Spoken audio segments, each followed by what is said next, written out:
Europe 1, Village Média. Philippe Vandel. En compagnie de Jean-Baptiste Boursier de BFM TV, mais plus pour longtemps, et Thierry Tullier. Par contre, lui, il est bien installé depuis octobre. Vous êtes le patron de l'info du groupe TF1. On va parler de ce qui est le plus emblématique dans votre mandat. Thierry Tullier, c'est le 20h. À la rentrée, vous allez refaire le décor du JT de TF1. Est-ce qu'on va voir du gigantisme à la France 2, l'effet cathédrale avec écran géant? Je vous vois faire la moue, ou alors de l'intimiste, comme c'est la tendance désormais aux États-Unis. Alors, d'abord, on ne change pas le studio. Donc, c'est un studio beaucoup plus petit que celui de nos confrères de France 2. Donc, nous, on a voulu rester dans un cadre à taille humaine, quoi, on va dire. Et en revanche, on veut utiliser tout le potentiel technique qui existe aujourd'hui pour faire de la réalité virtuelle, augmentée, de la 3D, enfin tous ces outils qu'on connaît et qui vont permettre au journal, je l'espère, de passer un cap quali, quoi. Mais qu'est-ce qu'il y avait, pourquoi vous changez? On change pour changer parce qu'il faut changer tous les 2 ans, 3 ans comme la maquette d'un journal, où vous sentiez qu'il y avait des défauts structurels? Alors, pour toutes ces raisons, je pense que d'abord, il y a une accélération du rythme, j'allais dire, de l'écriture visuelle des journaux. Vous voyez bien que ça va vite. Et donc, 3 ans, c'est assez long, finalement, dans nos métiers. Et puis ensuite, il y avait dans le décor actuel quelques petites difficultés de pouvoir, par exemple, se mouvoir, notamment pour les chroniqueurs. Parce qu'au fait, ce journal avait été conçu initialement pour un présentateur, sans vraiment beaucoup de chroniqueurs sur le plateau. Et puis, on a changé la formule en septembre. Donc, il y a beaucoup de chroniqueurs. Donc, c'est compliqué en termes d'éclairage. Alors, c'est des détails, mais c'est important. D'éclairage, d'axe caméra. Et puis, j'allais dire, des outils qui permettent de développer tout ce qui est infographie et la pédagogie, parce que la pédagogie, c'est vraiment la clé de nos journaux aujourd'hui. Gilles Boulot, Anne-Claire Coudray, vous ne changez pas les titulaires? Non, et Jean-Pierre Pernaut. Et Jean-Pierre Pernaut. Oui, non, mais je ne voulais pas que vous l'oubliez. Et les jokers vont-ils changer? Comment peut-on oublier Jean-Pierre Pernaut?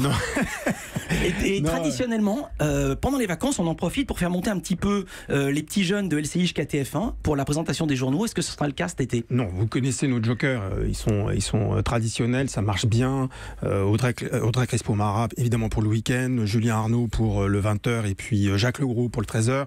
Franchement, aujourd'hui, on n'a pas de sujet d'incarnation de notre information. Elle fonctionne bien. Vous avez donné les chiffres, il n'y a aucune raison d'en changer de manière radicale. Vous ne faites pas jouer les coiffeurs, contrairement à l'équipe de France.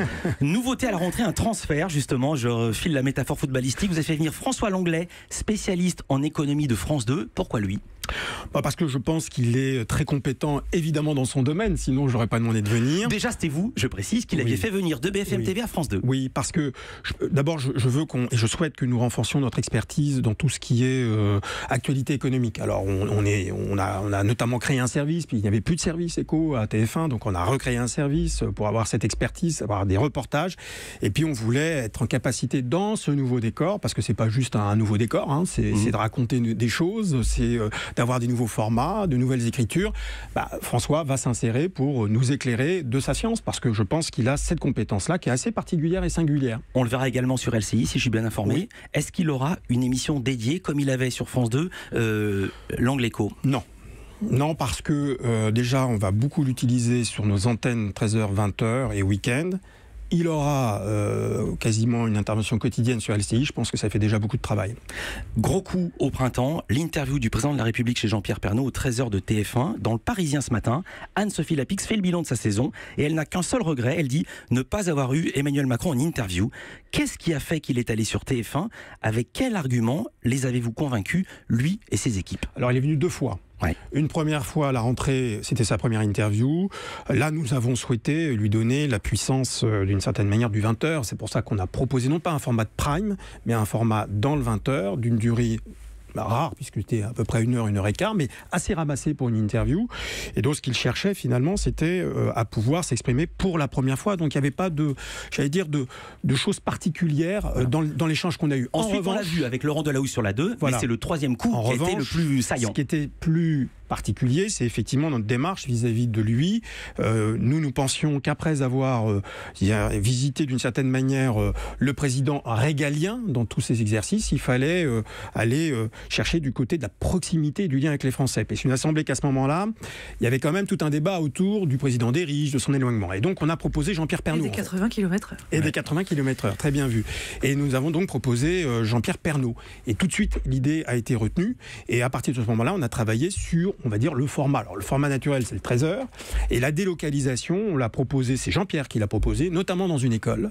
Parce que comme il le dit souvent, Jean-Pierre Pernaut, tout part de cette école. Et donc, tout a été accepté très facilement, ça a été très fluide. Et je vous rappelle, 7 millions de téléspectateurs à 13h. un mot des sujets qui fâchent, même pas un seul, plusieurs. LCI stagne autour de 0,6% de part d'audience.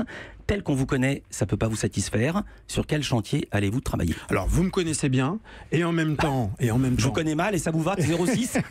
Non, vous me connaissez bien, mais en même temps, regardez le contexte, et Jean-Baptiste ici pourra le confirmer, c'est un contexte pour les chaînes info différent de celui de l'année dernière, si on compare les audiences par rapport à l'année dernière, et donc il y a forcément soit stagnation, soit recul d'un certain nombre de chaînes d'information. Pour autant, oui, nous devons progresser. Ça, c'est incontestable. Et il faut donc pour cela ciseler la grille, davantage travailler. C'est pas la révolution. Il ne faut pas faire la révolution chaque année, n'est-ce pas? Il faut pouvoir stabiliser une grille, la renforcer par petites touches. Et c'est ce à quoi s'emploie Fabien Amias et ses équipes. Vous savez que c'est lui qui dirige LCI. Quelque chose m'a frappé, parce qu'évidemment, j'imagine que vous êtes décisionnaire dans ces choix. Vous dites qu'il faut, je vous cite, des incarnations fortes, des rendez-vous identifiés. Et pour les 2 émissions emblématiques de la Coupe du Monde qu'LCI a mises à l'antenne, pourquoi ne pas avoir choisi des présentateurs en interne et être allé chercher Patrick Chêne, un ancien de France 2, et Nathalie Yanetta, une ancienne de Canal+? Parce que ils incarnent aussi une manière de parler du sport, et notamment de la Coupe du Monde. Ce qu'on n'a pas forcément en interne. Non, par exemple, David Pujadas, dont il était question. Oui, mais il y a un sacré service sport à TF1. Ah non, mais le service des sports, il est très, très, très sollicité, à la fois sur le terrain.